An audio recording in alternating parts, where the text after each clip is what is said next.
Hi everyone, welcome to another Thalassemia and me update. Today is the Saturday, the May 19th. Now is 12:08 a.m. I'm doing this like updates plus Q&A sections.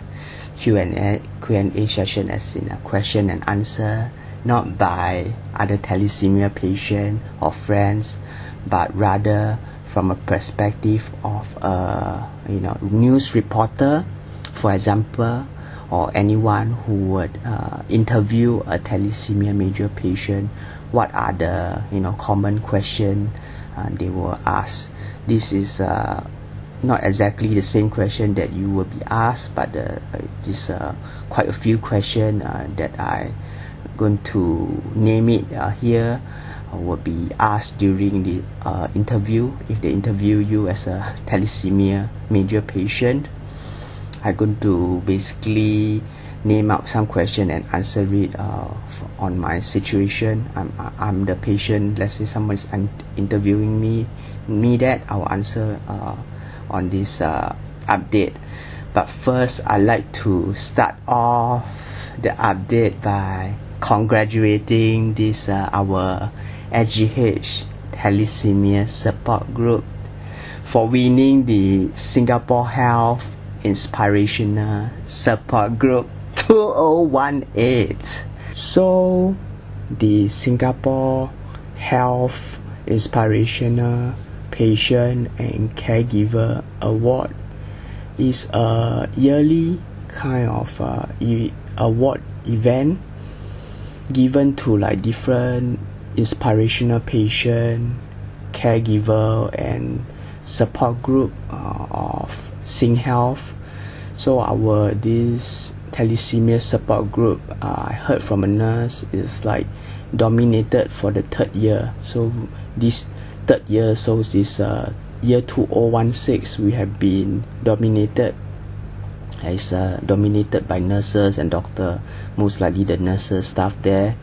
And after dominating for 3 years straight, this year we finally won the award for this inspirational patient support group 2018, this category. As being a patient of the support group winning the award, I'm invited to the Singapore Health Inspirational Patient and Caregiver Award 2018 ceremony, which took place a couple of days ago on the Tuesday, the May 15 at Academic SGH campus, which is like this theater, this mini-size auditorium where you can see some picture on my website as well. I posted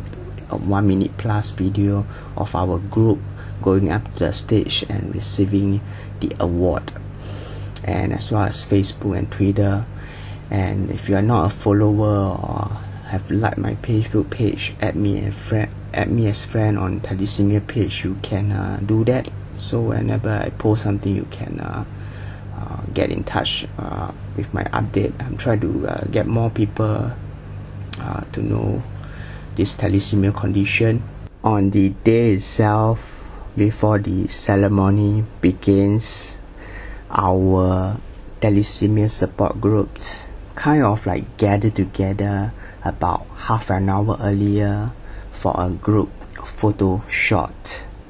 So there is like few nurses from the support group, social worker, and 3 other thalassemia patient. I'm the only guy patient and 2 other female patients. So there's a photographer. It's more likely from the news media than the hospital. Because the photo is going to publish together with the article in the newspaper, so it's more likely the photographer is from the news media, that they take a few shots of our group and also a few shots of me like naturally posing so most likely they will choose the best one and put it together in this news article on the next Sunday, which is on the 27th of May. Before that, they have another group photo taken, not on the same day as the ceremony, but I think at least 1 or 2 weeks before the ceremony. That one I'm not on it. It features some nurses and one major patient as well on it.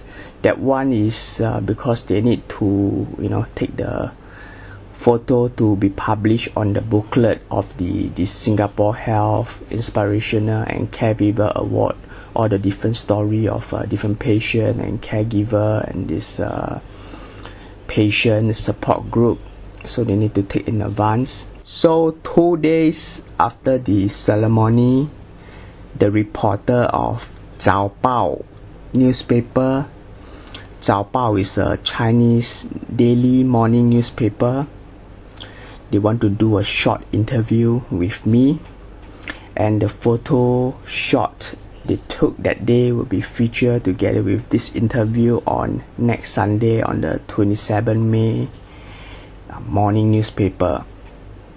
So she kind of asked me whether on the Thursday, which is 2 days after the ceremony, whether I'm free. She could meet at near my place there. So I agreed to it. I took half day off from work. On the day itself, we both agreed to meet at a shopping mall, which is just opposite my house, because it's like where is convenient for you. So I choose the shopping mall just opposite my house, and I don't have to take a transport to go and do the interview. So they reached there early, like before me, like 15 or 20 minutes early. So I asked them to go and look for a place so we can like sit down and do the interview quietly. So they ended up choosing Coffee Bean and thought they would give me a treat, but no, never happened. Total 3% attend and all order their drink themselves. Firstly, the reporter is a lady, Chinese lady, and also a lady from Singhealth group community, and plus me. So they each order their own drink and asked me to order my drink. I said no, it's fine. So the interview begins. First question: when would you diagnose? Now this question is asking us as well, when would you diagnose and start on your treatment, which is blood transfusions. Because for most patients, once they are diagnosed, soon after they have to start on blood transfusions. But for my case, it's a little different. I was diagnosed at the age of 3, but having to start blood transfusion at the age of 7. The reason being, at the age of 3, I'm considered Thalassemia intermediate.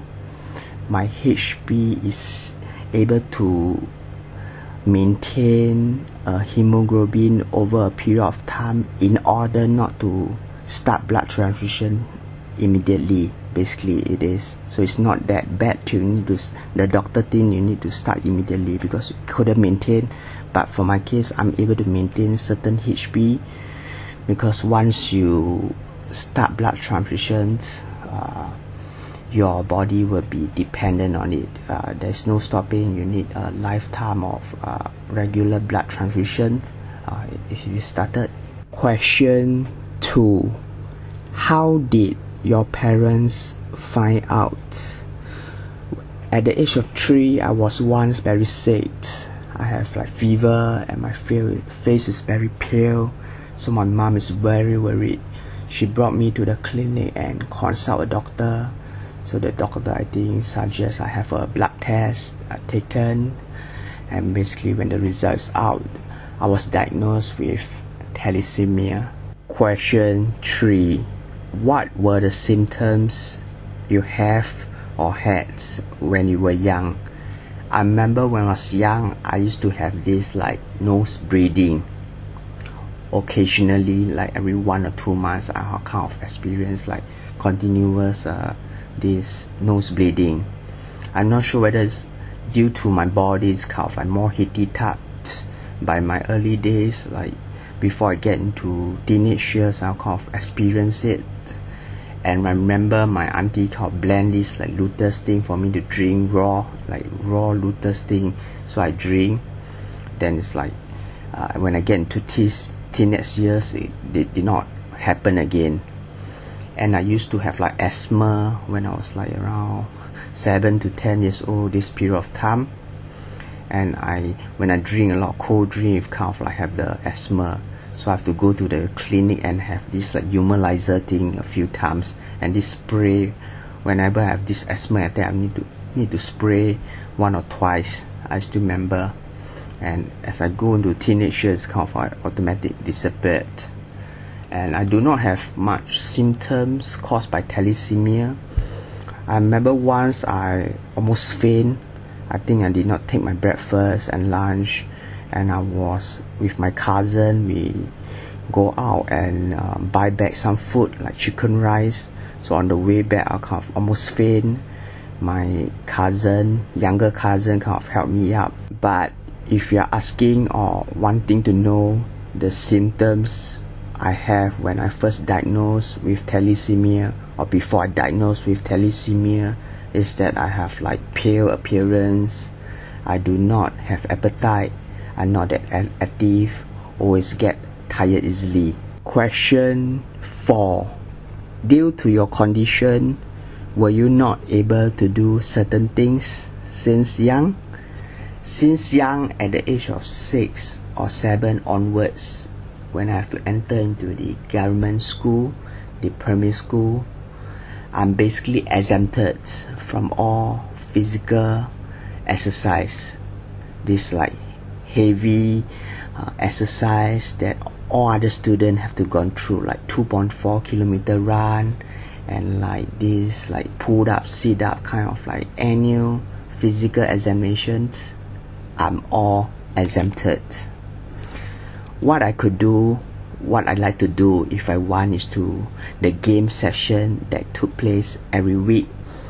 Like other than in the class all the time, there's like 1 hour a week where students go to the field. Sometimes raining is indoor in the school hall, playing like games, like hockey, badminton, basketball, all sorts of them. That I could join if I want to, and I usually enjoy. I usually participate. And I remember in my teenage year, I play a lot of basketball as well, and I do enjoy the process. Although I do not need to serve the national service, and if you do not know, all male in Singapore, when they reach the age of 18, are required to serve 2 years of national service, the mandatory. But due to my thalassemia condition, I'm fully exempted. Question 5. What are the treatments you have to undergo? At the age of 3, when I first diagnosed with thalassemia major, and something to clarify here, because I think I said that earlier and also in my previous podcast, that I'm diagnosed with intermediate. I'm actually diagnosed with beta thalassemia major, as you can't diagnose with thalassemia intermediate and progresses into thalassemia major over time. The difference between thalassemia intermediate and thalassemia major is the how many missing genes is inhabited. So for intermediate, is like one missing genes and the other genes is still able to produce the red blood cell. If I'm saying it correctly, you can correct me if I am wrong, because I'm just a patient. I do not know as much as the condition about thalassemia as you think, although I try to advocate to the public. But I have 2 missing genes missing. So 2 missing genes missing is considered thalassemia major, with both genes that are needed to produce red blood cell are missing. So when I first diagnosed at the age of 3, I do not need any treatment yet. I think the doctor was trying to see how it goes, whether I could go without transfusion. So he mainly sustained me on just supplements and basically food diet, and have a consistent doctor visit until when I was age of 7, when I was very sick. And from there onwards, the doctor said I have to start on blood transfusion, have to be dependent on blood transfusion. So first is the blood transfusion treatment I have to undergo, and when I get to like around age of 9, I'm not sure where's the exact 9 or before 10, I have to start on the this iron chelation, which is last time is the big old chunky pump which is like you have to, I remember my auntie, she's like kind of like she know how to like sew clothes, so make a cloak for me. It's like a jacket where from the bottom you can insert the Dextra pump with the plastic case. It's really like heavy and quite sometimes drop up when it's like not attached properly. It drop up from the bottom of this attached thing, so you have to carry like there's like something on your chest, pressing against your chair the whole night. So it's like really inconvenient, but that's those times I have to gone through. Nowadays the thalassemia patient are luckier. They have like SJ when they first start, but at my time when I first start is the big old chunky Dextra infusion. Then for many years, I think 10 years to I think my middle teens, around 15 or 16, then the L1 start coming up. So at that time I could reduce my needs for this Dextra infusion, but I still have to go on the Dextra infusion for 3 or 4 days. I think 3 days, then I take a L1 like 3 tablets a day daily. Then the time after that, soon after, the smaller pump I was using, the big one I think is not working, so my mom brought me the smaller kind of Kono 20, I guess is the model number, that is like more convenient. It's like you can hand around like a change onto your body, or it's like you can put in your waist, but I use it as a change, so it's like easier and have like less issue. Because the big old chunky pump is like sometimes it's like not working. Sometimes you wake up in the morning and realize the pump is like still three quarter not infused. So it's like wasted the whole night. You're having to sleep with the pump whole night, then realize in the morning it's not infused, finished. You wasted all the Dextra. Dextra is not cheap at that time. It's like quite expensive, $5 something above Singapore dollars. Wasted the Dextra and wasted the time and not getting infused. So it's really a lot of problem with the big chunky. Sometimes it's like, then one time I remember there's a problem with the big chunky pump. What happened is like you have to press the power button again and again. You see, I press the power button and later the infusion stop. I have to press again, and sometimes you fall asleep and never press the infusion stop. So that is about not so good version, but it's the first version of this Dextra infusion pump. Then after that I think they come out with a newer pump that I get to benefit from that. My big chunky one is not working anymore. It's like rust after over 10 years. Then I got this smaller one, which you hang around. It's easier. You can like set the timing you want, like 8 to 12 hour. You have longer time you want to be infused, which is better if you can infuse like 12 hours than 8 hours, to like slowly consistently reduce the keep on taking off the iron out of your body, rather than 8 hours is still good enough. If you have longer time, of course better, but too short of the time, like 4 hours is a bit rush. You can do that. You can adjust to like 3 hours. I remember I used to do that sometimes when I'm in the rush to maybe have to wake up early, or I infuse late, so it's like maybe 2 a.m. I infuse. I have to wake up at 6, only 4 hours. I have to reduce to 4 hours and get the infusion done. not that efficient, not that effective, but sometimes things happen, so you just have to adjust to your this dashboard infusion schedule. But 8 hours on average, and the one is easier. The battery I think is the like camera battery. It's like easier. You can less problem though. Less problem is the key, and it's like easier to do as well. It's the smaller syringe. You just lock it in. Yeah, then you could like basically you save a lot of this technical issue problem caused by the pump, but you still need to infuse the needle, the butterfly needle under the skin. Until when I was getting to like 20 or 21 in the year of like 2011 or something, then I am completely on SJ. The time is like SJ is just released, so I'm completely on SJ. I'm not on L1 and SJ. Before I started off completely on SJ. Then until now the Janidu is out, I switched to Janidu. Those are the transfusion and chelation treatment. What are some other treatment I have to undergo? I think for me it's like just this school case.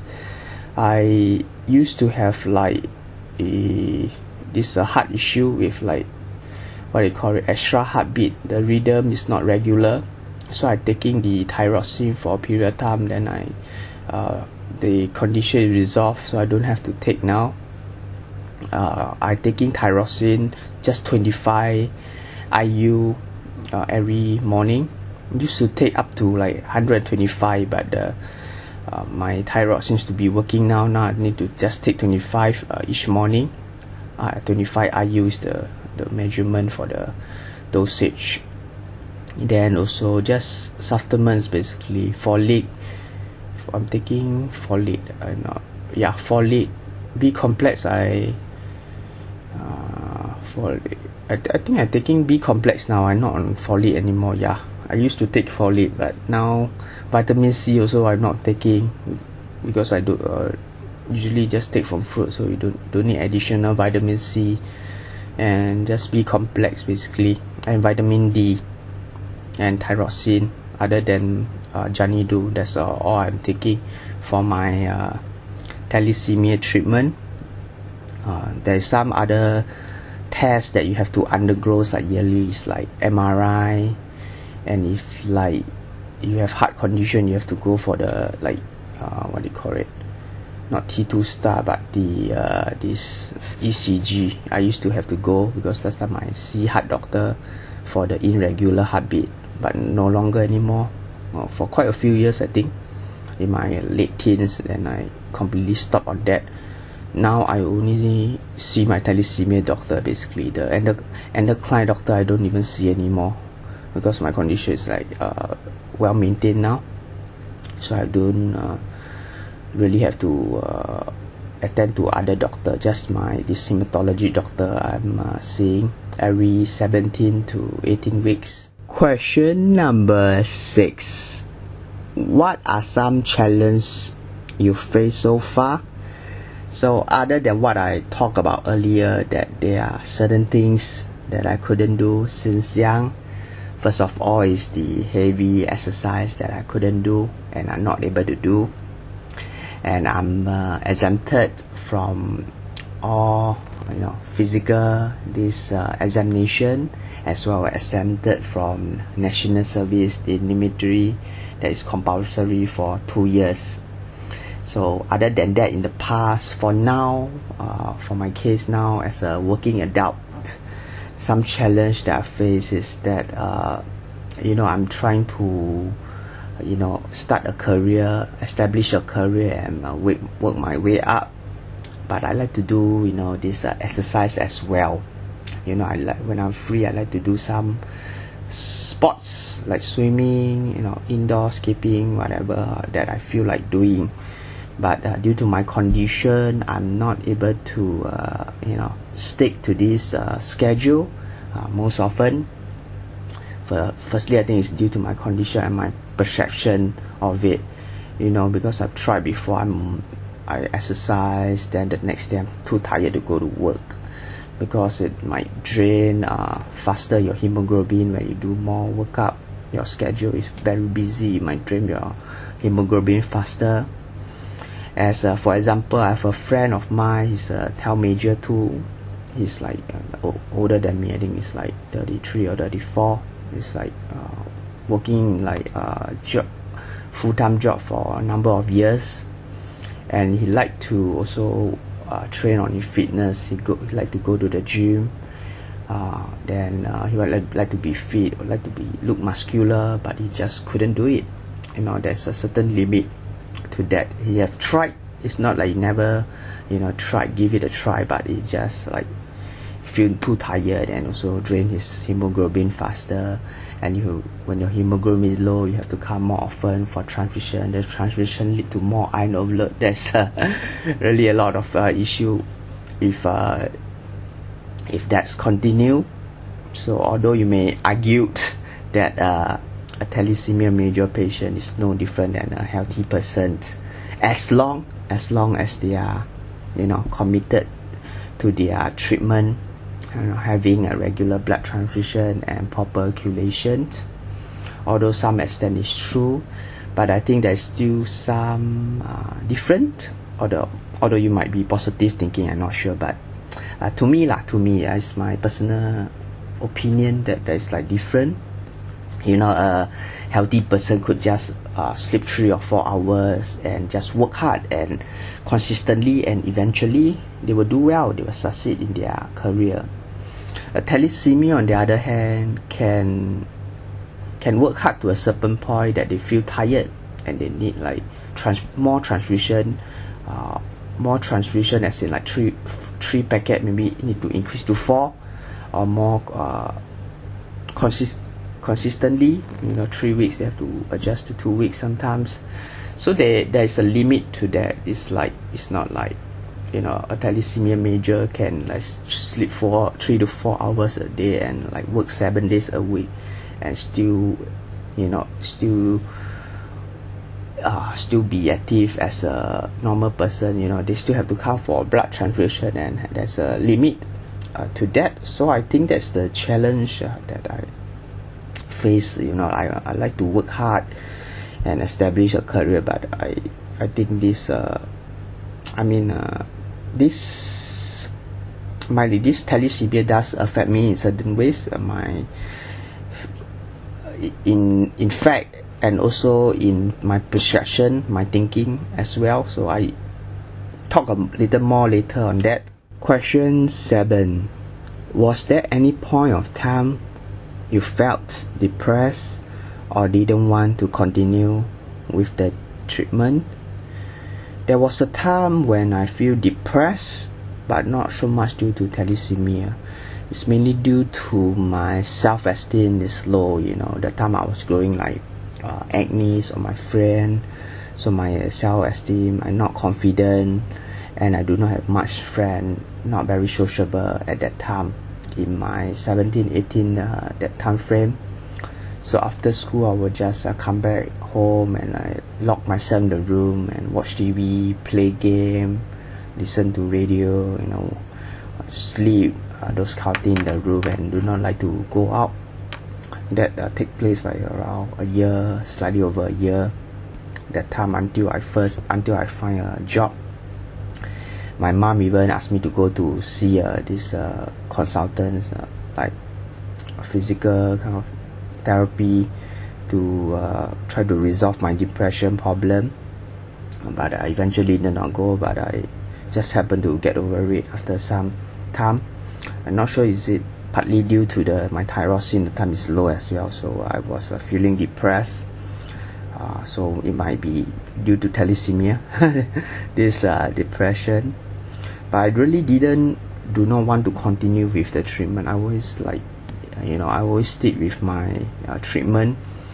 Since young, when I was like diagnosed, I always make it a habit. I always wherever my parents tell me to go, it's time to go hospital, I always follow my my parent instruction. When I was young, first few months, when I have to start transfusion, that time I was crying, I don't want to stick to transfusion and chelation, but after I get used, I really did not miss any of my treatment. Question 8.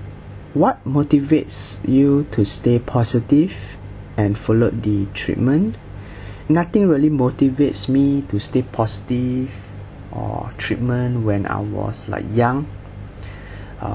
Ever since I was diagnosed and having to go for my treatment, like blood transfusion and this desperate infusions, my parents are the one who is like tell me why I need to go for this treatment, the importance of it. So from young, I always like listen to my parents' advice, because they won't harm you, and they are the one who bring me to the doctor visit.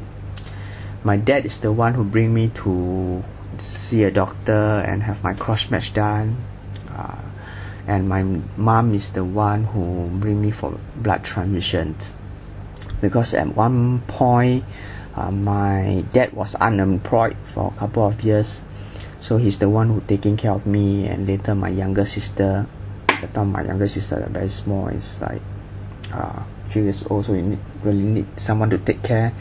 And later on, both my parents go to work, and they employ this helper, a maid, to take care of me and my younger sister.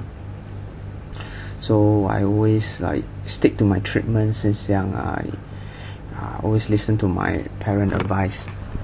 So for now, what motivates me, I guess, to move forward and to be positive, to follow the treatment. I always follow my treatment, so nothing really motivates me on that. But what motivates me to move forward is I have a goal, a larger vision goal to hope to establish, which is I hope to become a real estate agent, a realtor, a housing agent, whichever terms you like to call it, property consultants in a nice form.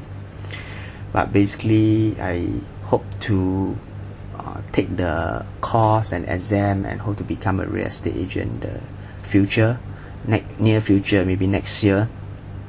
What motivates me to want to become a real estate agent is like, I always don't know what to do. I don't have the education level since young. It's like I always miss out class. I have to go for my treatment last time, so I really don't have the talent in like schooling. Only like in my late primary school and secondary school, I tend to really kind of study harder and pass my examination, and eventually I pass my N-level and get into the technical education. But I don't have any like diploma or university I can go for, but that will spend more money. I have to go for that privately, that will cost more, and I don't know what to do. So this my manager I worked for previously, I think like early last year, he kind of like teach me a lot, and he kind of tell me the story. It's like not bad, being a realtor, kind of sharing his experience. He have worked in the real estate line for like 20 over years, 22, 23. So he really have a rich kind of experience. It's like anything I do not know, he try to help me. So that give me a goal that I can really like try to establish, try to work out. I mean, it might not work out, but I willing to try, willing to risk it. It's not easy. You have to be hardworking in this field, but I willing to try that. That's the key. I might take the exam with a friend who want to enter this line as well. It's my ex-colleague. It's like very young, 21 or 22 years old girl. It's like younger than my sister. My sister is like 22. He's like 21.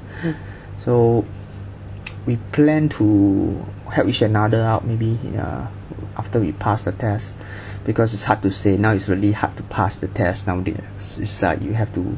Now I'm going for this like assignment, because I told you I don't have the education level, so I have to pass this like 5 module, which is like listening, writing, speaking, numerical, total there's 5. I kind of passed 4 or level 6 like the other 4. You need like level 5 and above, so I got level 6 for the other 4. And the one I failed that I need to get higher grade is this writing. You need to establish a level 5. I only level 4. There's no pass or fail. You just have to reach the level for your this job you wish to pursue. So real estate is level 5. You need all the 5 module to be 5 or above. I still miss out on the writing. I still need to get 5 or above. Now I 4, so I retake again. I think next Saturday is this retest. I take few times, but few. It's not easy. You have to look at the picture, then you describe the scenario. I think they take into account your speed, the time you finish the test, and also like comma, full stop, and you anyhow put the comma, full stop, they can't deduct your mark. And also the grammar you use is important. So I don't have like proper education since young. I really didn't pay attention in school since young. I don't have the interest until later, then I realized the important, but it's a bit too late. School already finishes. So that's my job that I wish to obtain. By the way, speaking about career, I've just started on a new job now. I've been working on this new job for a week now, working for a manager, a realtor of this real estate agency, which I previously lead for my previous another manager. I will be working over a year and 2-3 months for him, full time. But due to his he's retired. He's firstly close to 70 years old, and he's like more slow down now, so he don't do as much real estate as he previously did.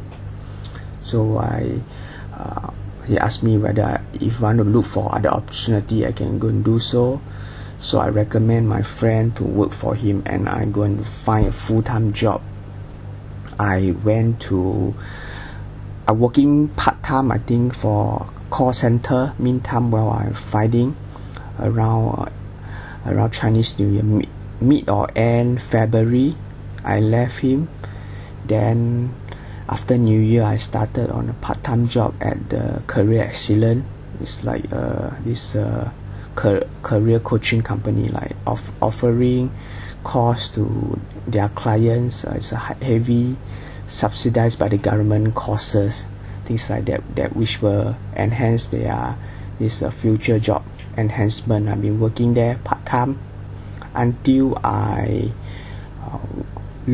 one day go online at gumtree.com, this property and this buying and selling, or they have all kind of stuff. The site, they have job offer, which I try my luck, go and call the manager directly, and they ask me come to interview, and I basically a few days later I basically still secure the job. So it's pretty much the same as a personal assistant. It's a full-time job, 10 a.m. to about 6 something p.m. Monday to Friday. So it's pretty much the same schedule as my previous work. So I'm happy with this time, 10 to about 6 something p.m. Monday to Friday.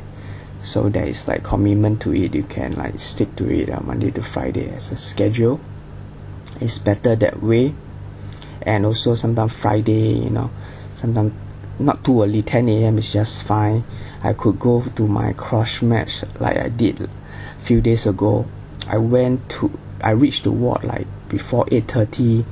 Then like around 9 a.m. I finished my cross matching, and I can buy a little breakfast and go to the office and eat. By the time I reach the office about 9:45, that area is really near to my office. The place I have my cross matching, the Singapore General Hospital. So the job basically require me to do basically the assistant of my manager. So sometimes he have a desk like ask me to call this tenant, I will call, or landlord, or something he need to ask me to ask the tenant or landlord. I'm going to call them immediately. And basically most of the work is coordinating work, like looking for houses for clients. So every day I will log on to the different property site like iProperty. Then I will go to this owner section where owner will post their the house or room they are most likely whole unit house that they are renting. They will go and call them and going to ask about their house condition, because some they did not describe their house condition or that. They just briefly cover the price, when is it available. So I go and take down more details basically and ask whether they can pay commission, because some landlord about 50 will give commission and some won't. So you just take down whether they give commission, then basically matches with the tenant. Either one side have to pay commission, either the landlord or the tenant. If both parties could pay commission, that's the best, because the manager I work with is a team, so they have 2 people. If both sides get a commission, if of the agent will get a portion, the full commission from each, the tenant and the landlord. They don't have to split the commission from the landlord. The whole commission they can get from each party. Actually is the like landlord. It's like one commission unit, they have to split into 2, so the commission is smaller. And basically after that we call the tenant side as well, take down their requirement, what pass are they holding, what's their nationality, occupation, are they professional, what's their job, and how many people move in, date, budget, all sort of thing, when are they convenient to view the place.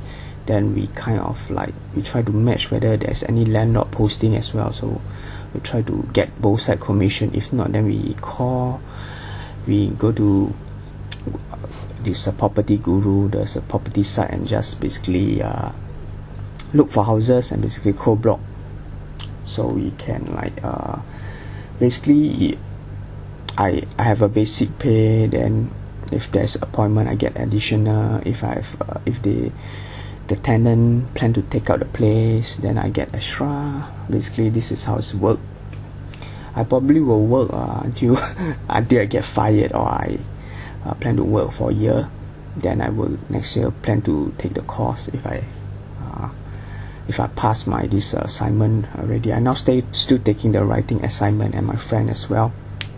So we'll see next year, because it's like haven't passed, so we don't plan so much. Probably next year if pass, I can go and take the real estate course and hopefully take the exam as well, and hopefully pass the exam so I can get the license and start building my this real estate career. Last but nowhere near any list, question 9. How is your condition today? Today, the day I'm recording this update, I'm fine. I have a good day. I mean, in overall this thalassemia condition today, I'm consider myself well treated. I mean, well managed. I mean, if you want to compare to other patients, I know, for example, a friend of mine, he have more health related issue caused by thalassemia condition itself. Might be due to it's not properly taken care of when he's younger, so that as he grow older there's more health related issue. Maybe it's not treated early enough, or did not curate them enough, or some as over time things might occur. So he have to basically undergoes this like male hormone, where they have to it's a vial thing. They have a syringe and shake and basically inject onto this arm thing, male hormone, like growth hormone, things like that. It's like male hormone. So it's like his level is low, so you need to every few months or not sure how often, every few months I guess. After seeing the doctor, you have to inject. Basically one valve can use like few times, if I remember correctly. And other issues, some have diabetes. For my case, I don't have any heart disease. I used to have like extra iridium, but the heart doctor says it's gone, and now I'm taking like 25 IU thyroxine. So other than that, I don't have any health related issue caused by thalassemia condition. So I'm fine. I just need to continue with my can't miss any blood transfusion. No, I wanted to have more transfusion. I hope to stabilize. I have to have my lifestyle schedule. Equivalent to my transfusion need. I don't have to come 2 weeks and I get more iron, and that I need to get rid of. Also, it's not good. I don't come less. I come every 3 weeks constantly. I did not miss any of my treatment before. I don't remember. And basically, I take my chelation daily now. I have a note basically every time after I take the medicine. I will just tick. I put a date. Then after each I take the medicine, I will just put a tick beside a notebook. That's how I delegate myself to take the medicine. Some other question I was asked that day during the interview is, since when did you join the support group? How have you benefited from the support group? Do you have a goal in the support group? Have you helped others patients in the support group? How? So I'm not going to answer that. I think it's not relevant. That's the additional question interview, because the interview is also about this support group, this thalassemia support group winning the award. So I'm going to end this update here. It's quite a long podcast. If you listen all the way, thanks a lot for your time for listening, and hope you have a good day every day.